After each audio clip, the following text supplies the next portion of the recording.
Hey, happy Wednesday, everyone. Glenn Kellaway from the basement. I wanted to talk about three bands today, and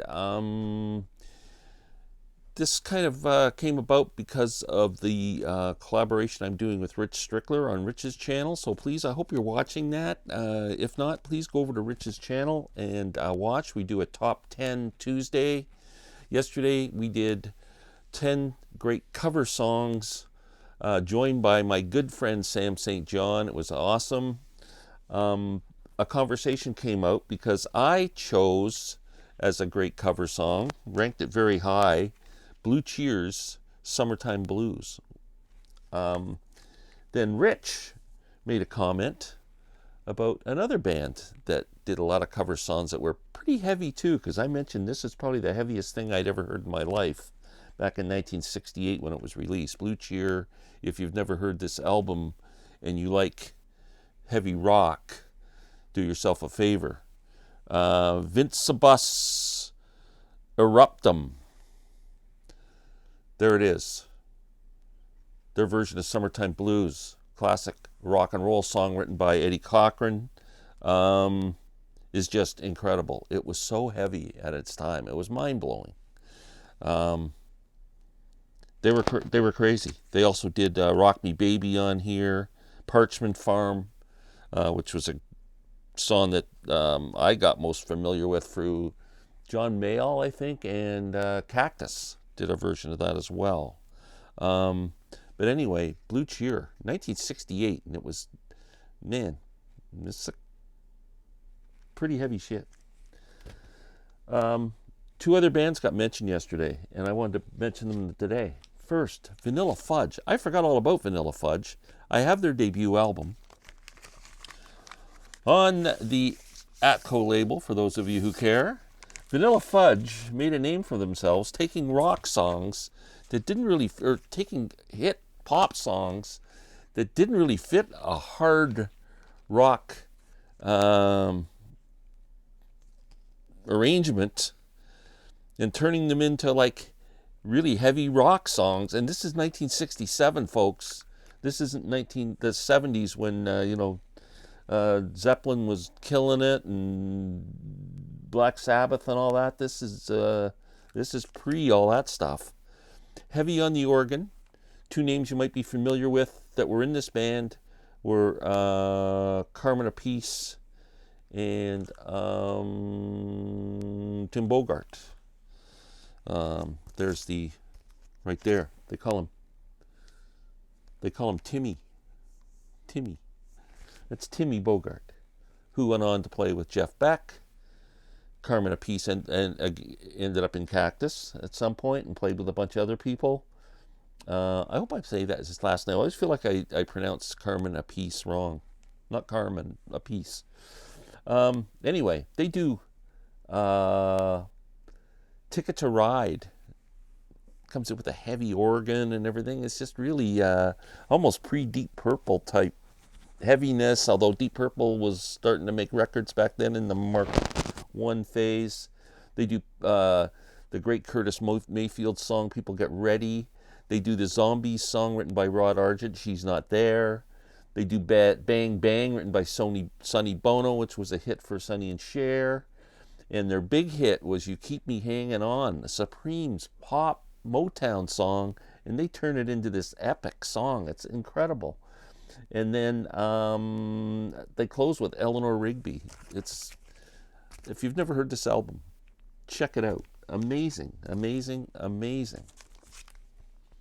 Next, the other band that got brought up, and Rich picked one of their songs as a cover song, is the great Rare Earth.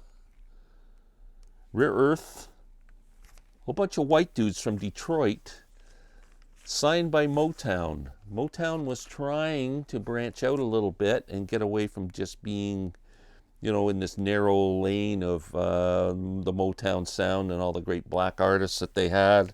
They wanted to sign some white rock bands.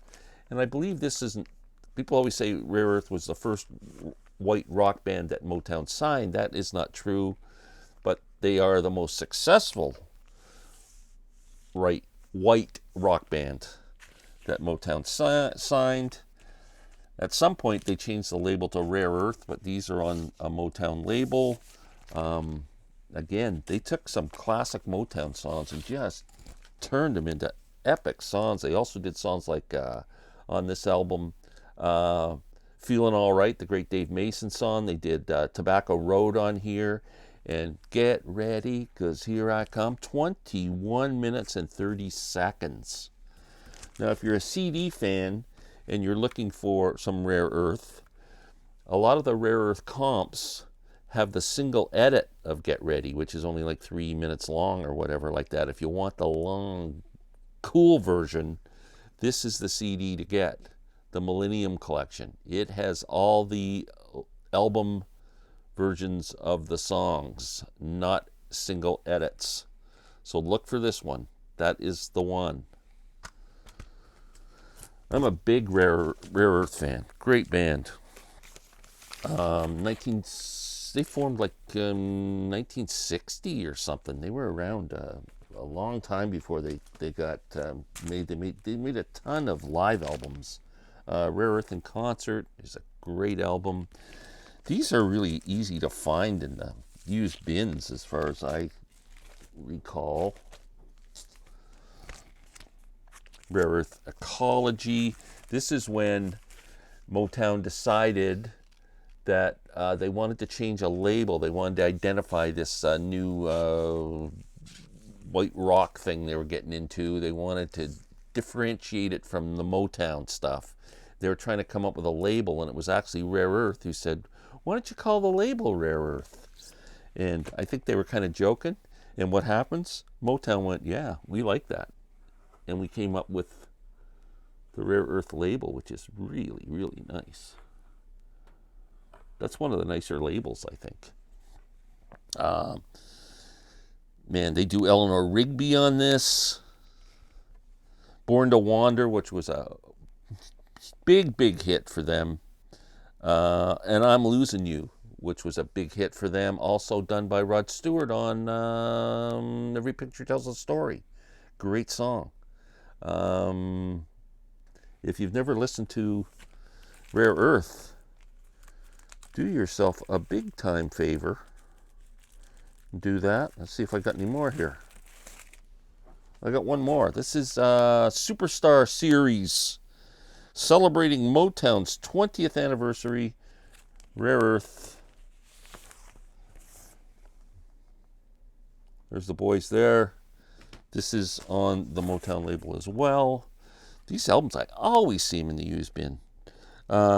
This has the great comp, so list of their songs.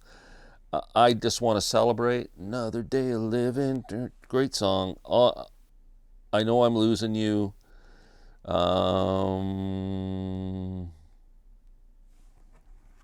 What else? Get Ready, of course. Born to Wander. Hey, Big Brother, another hit song for them. They had quite a career. Amazing band. So that's 3. Yeah, we did this cover thing, and yeah, please watch it. And that's how this kind of video came about. So hope everyone has a great Wednesday. Jays again tonight. Oh my God, if they don't win tonight, I'm gonna cry in my Diet Soda. I'll talk to you guys later. Let me know what you think about these bands. Take care.